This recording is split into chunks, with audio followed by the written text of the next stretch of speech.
It's been 8 weeks since former News International Chief Executive Rebekah Brooks revealed to a parliamentary committee that it was the British Chancellor of the Exchequer, George Osborne, who'd recommended ex-News of the World editor Andy Coulson for the top communications job in Downing Street.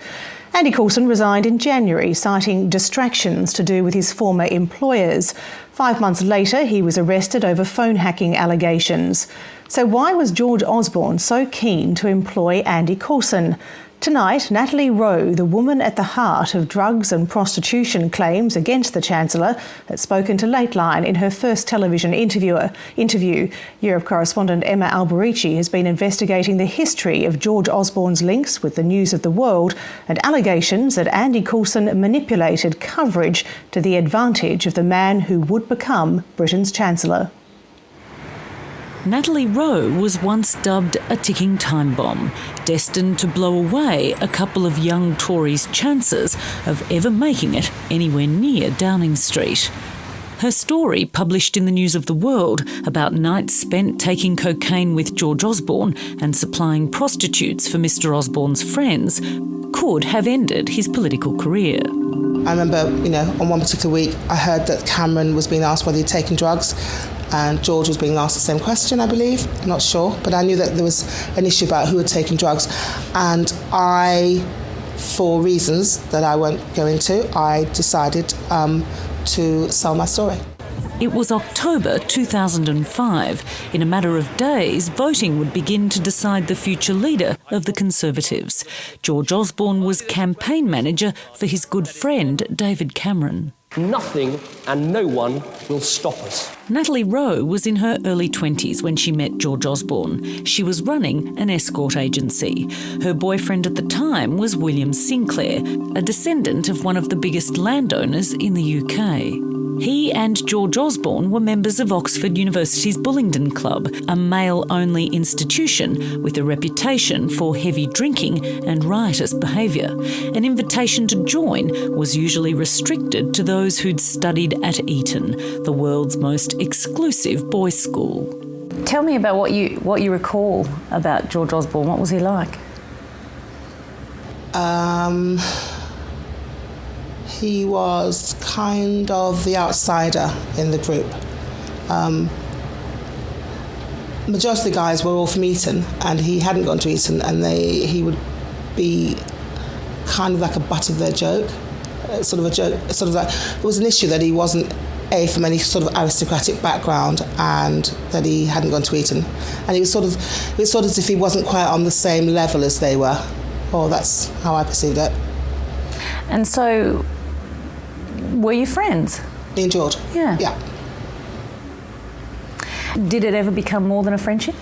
Yes. What did George Osborne think about your line of work? He was very intrigued. What initially happened is that William and George and Christopher, I'd left them at my apartment in Prince of Wales Terrace, because I initially had kept it a secret from William.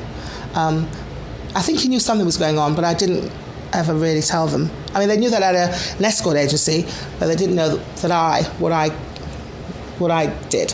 And when I got back, they'd found the paddles and the whips, the chains and the handcuffs, but they found it quite amusing. I thought, look, I'm going to come clean, and I said, look, I like to dominate men, and George was pretty intrigued, indeed, about that side of me.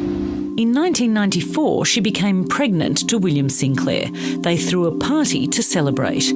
George Osborne brought flowers and cash. Money, Natalie Rowe says, was to buy illegal drugs. The white powder seen variously on the table in front of them is said to be cocaine. Natalie Rowe is adamant that she did not take drugs that night because she was carrying her son. I mean, it's been said in the papers that he was at university. He wasn't. At the time, he was working for William Hague. I remember that vividly, because he called William Hague insipid, and I didn't know what the word meant. I do now.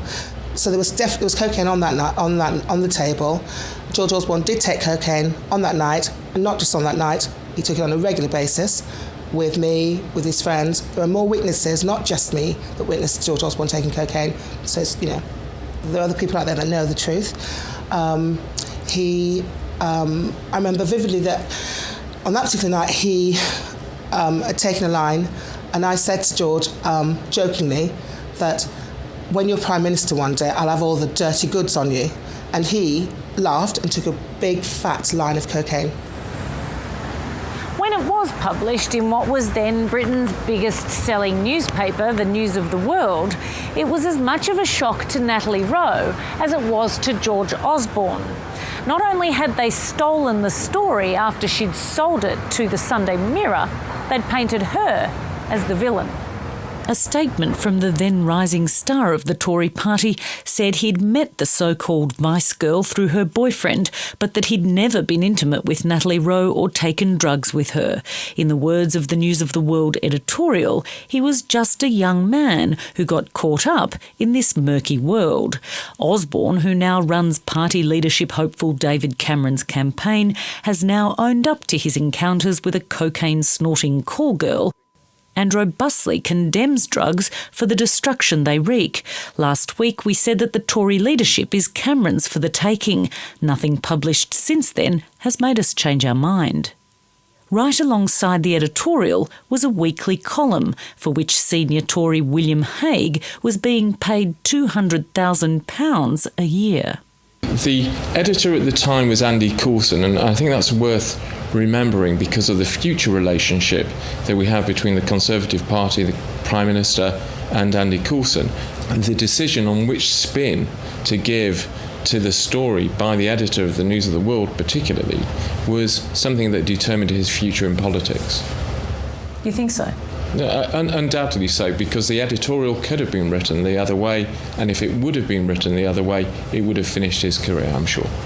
The power of the press, the power of the News of the World, the power of the Sun to determine the outcome of elections, it was significant. It was recognised as significant by the newspaper itself. George Osborne's office claimed that the stories that appeared were defamatory and untrue, and yet he didn't sue Natalie Rowe or any of the newspapers.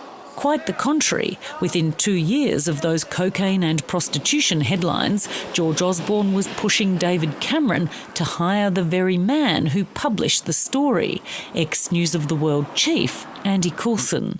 Many within the Tory party itself were shocked when the man who resigned over his staff's phone hacking convictions then made it all the way to Downing Street as Director of Communications for the Prime Minister. With 20/20 hindsight and all that has followed, I would not have offered him the job, and I expect that he wouldn't have taken it. But you don't make decisions in hindsight, you make them in the present.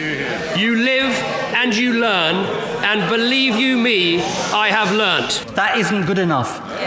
Because people... It's not about hindsight, Mr. Speaker. It's not about whether Mr. Coulson lied to him. It is about all the information and warnings that the Prime Minister ignored. He would look at, one would have thought, George Osborne would have looked at it and said, the last person that I want to be in the heart of my government is somebody who had that information or who'd been vengeful enough against me to write or publish a story that had me with cocaine. But if you look at it, because there was a nice gloss put on the story and an editorial that effectively gave George Osborne the benefit of the doubt, that you could say, well, George Osborne was almost indebted to Andy Coulson.